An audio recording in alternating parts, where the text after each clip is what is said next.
If you guys haven't seen it, it has 2 wheels. You literally roll it up their back. It'll trigger Galant for them every time, okay? If for some reason you are not doing thermal, they're gonna be bare-backed at this point, so you can just easily stroke them, okay? With little babies, it will elicit every time. It should elicit every time, right? If it does not, what is that an indication of? Fatigue. So it could be fatigue, it could be that it was never triggered at all, right? Because of that birth process. Is that an issue? Yeah, huge issue, right? Does that mean that I'm fixing that? No, but it means that we have to stimulate to see, and we need to note that to make sure we're checking that to see if it does trigger or not, so we can prepare parents for what that means later on, okay? And this is also where they're down to diaper, so I pull this down and you're squeezing that booty crack, okay? You're looking for deviation one way or the other, depending on what deviation is. Will also help you to know what you're adjusting, how you're adjusting. This girl obviously needs adjusted, so she's going this direction. So again, that's gonna be part of that sacrum. You can also know with your heel to butt test that you did. Again, if you guys are familiar with Webster, one's more restricted, that's the side that we're correcting, okay? And then again, by that point, I'm basically done with them. So I say, okay, I have all my info. Do you guys have any questions? Is there anything else that you wanna see? No, oh my gosh, is their butt gonna be okay? Yeah, it's gonna be great, you know? Here's the thing is that we found some information, which is good. If you guys would've came in here and everything checked out for me, I would've been the right place for you. So it's good that we found things and now we can move forward figuring out what we need to do. So I'm never scared, I'm never worried, I'm never anything. Yes, does it, if there are things that aren't there that should be there, am I like, ooh, yeah, but it's not worth stressing them out about that, right? We have to know where we're going from there. After we have done this, if babies are already screaming when they're on their back, the first time around, that's when I'll check for ties. If they aren't, this is when I will check for ties because they're typically real mad at this point. So they're already crying, and I just say, they're already mad, so I'm gonna get in their mouth real quick. So I just go in there,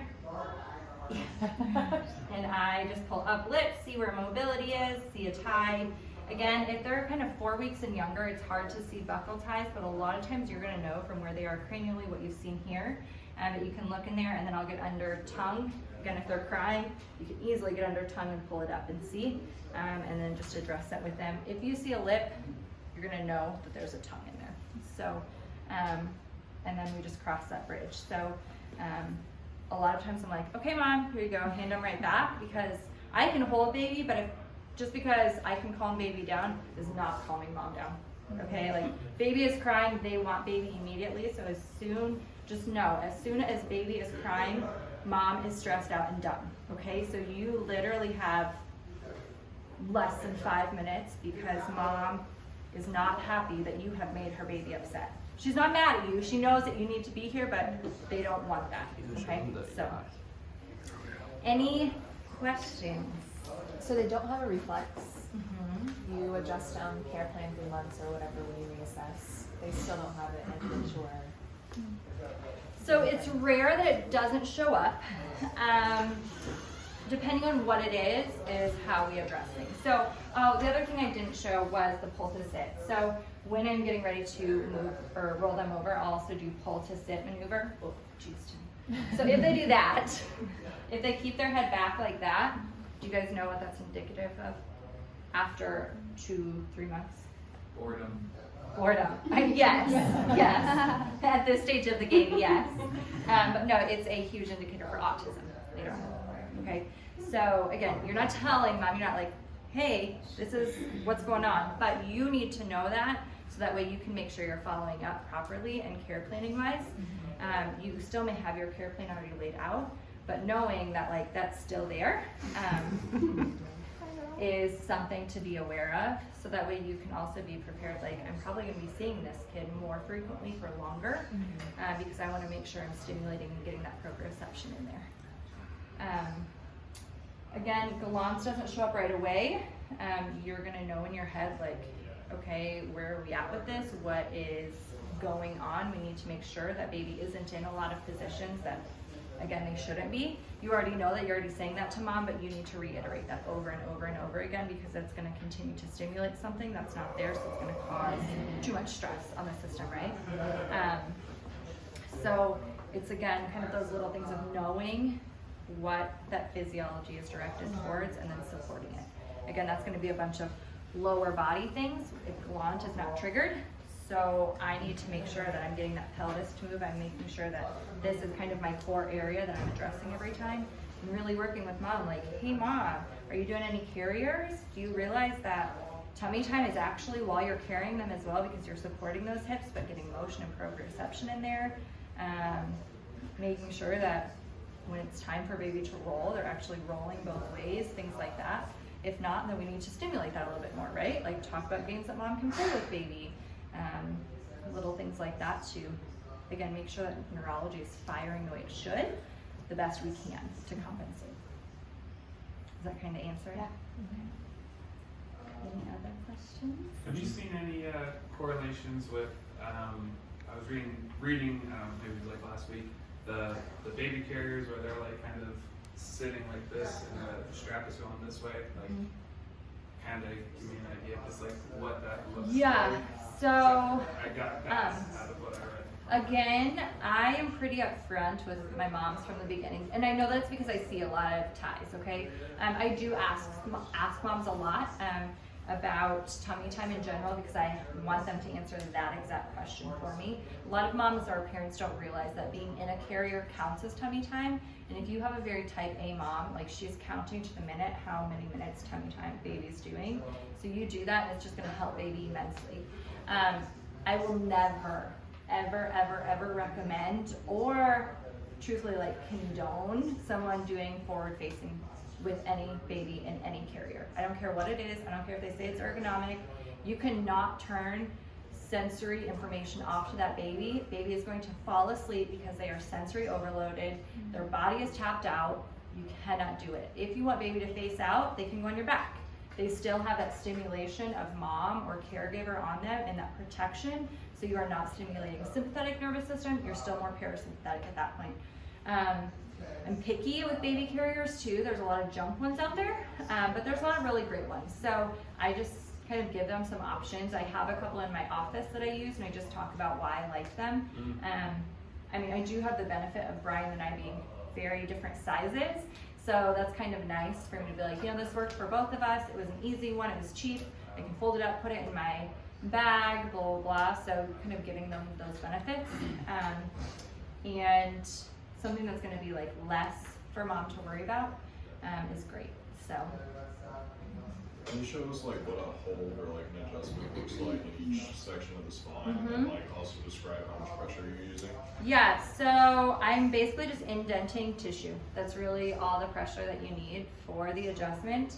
Cranial bones, when you're doing it, like I said, you are barely indenting tissue at all, and you're going into the side of ease, and you're just feeling for your hand to kind of slip off. So it's almost like if you're slipping across better, that's how you would know. Lower body, a lot of times I do most of my adjusting supine for them because then I can use gravity to my benefit of their body, but I can also watch their neurology respond. So a lot of things in this lower body, again, pelvis, sacrum, I can see where things are. So although I check crest sign and dollar sign face down, I can do that with my middle fingers this way as well. So a lot of times babies come in, I check that right away to know kind of what I'm gonna do with them. And then I can adjust from there. So a lot of times I'll use middle fingers and just hold where I need to. So let's say that they do have a sacrum on one side. A lot of times I'll still brace on stomach, again, just so that they have security there instead of me just kind of letting them flop all over. So I'll just have gentle pressure on that area, hand on top, and you're looking for the neurology to respond. So a lot of time opposite leg will stretch out, opposite arm will stretch out, or a really deep breath. And that's how you'll know that they're done. You may not notice or feel a big release in there, but that's how you know that neurology is responding. Same thing kind of all the way through the spine. A lot of my assessments with these little ones, I do zone technique or MC2. I love MC2, but you aren't always able to get a great leg length discrepancy difference with them. If you guys aren't familiar with them, there are many ways to address where you need to adjust, but those are just what I find the easiest. So again, same thing kind of all through the spine, head and neck. I will kind of feel where things are, and then again, it's just sustained hold. Like I said, activator is very, very rare for me. I don't do a lot of activator until 14 to 18 months. Not that I can't before then, but they're just too busy at that age. Like, you're not gonna get them to lay here. Maybe 3 out of every 20. Like, they're not gonna lay on a table. So being able to know and feel where you are, which is great because, I mean, we're taught motion of hips and pelvis on adults, right? Like bending forward, great, they're picking up a toy, I can feel where we are, I can feel where I need to adjust, activate, be good, out of here, right? So being able to do that with them. Otherwise, it's just that gentle, sustained pull, and we're done. Are you changing like angle or vector of your fingers with each hold or anything? So, not a great answer, but truthfully, like, I just feel what the body needs. I know it sounds like so ridiculous, but like, I really do. I mean, again, if you've done any work with MC2, it's kind of same based of how you know where correction is, but you're going into ease with little ones, okay? You're always going into ease. So if you are holding on to them, and again, you're kind of feeling around, palpating around C1, C2, first of all, you should have an idea of what you're looking for with them, right? Because of either head motion, feeling, things like that, but also, they don't want you to be there, you're not gonna be there, right? I mean, it may be a little uncomfortable for them initially, but they're gonna relax into it. So I can a lot of times feel around that C1 and see where things are. Again, I'm gonna move it into ease, not restriction. So I know that's opposite of what we think of a lot, but being able to kind of tone, feel around there gives me a really good idea of how I need to correct. You mentioned something about hip dysplasia and like testing for it. What does that feel like? Yeah, so it'll be a clunk. Okay. You'll a lot of times be able to hear it or feel it. Now you will hear, and a lot of moms will ask, like, there's a lot of popping in shoulders or a lot of popping in hips, and that's because we're not picking at babies properly. But we also have to realize, like, their joints are looser, right? That's the way they're designed to be, but it will be like a clunk. Like, you'll feel a clunk or hear a clunk. Realize too, with these Thai babies, sometimes that can happen because of the extra stress or tension. Another indicator is like a sacral dimple. So you'll see like a physical spot there, or that really big Y in their crease is another really big indicator of that. It doesn't always mean that, but that's a really good trigger for you to be like, I really need to pay attention to what's going on down here. Is that something you can feel in adults too, like if they have hip dysplasia? Or do you Not quite as much, because it's harder, right? Like, I mean, I can use, even on her, it's harder for me to even get that motion in there because I can't, like, get my hands around to, like, pop it in and out. That's gross maneuver, but that's literally what you're doing, is trying to, like, pop it in and out of the joint. So at this stage of the game, not as much. Big thing to look for on our breech babies, a big thing to look for on, again, babies that have that sacral notch or that Y configuration. But most of the time you won't find it, and truthfully, that's a pretty big one that pediatricians will find. So a lot of times moms will come into you with that. It's very rare that you're going to be the first one to find it, but I still want to know it if it is there. Any other questions? Anyone want to feel anything on her? Not. In about a half hour. Perfect. So, you know, Thank you.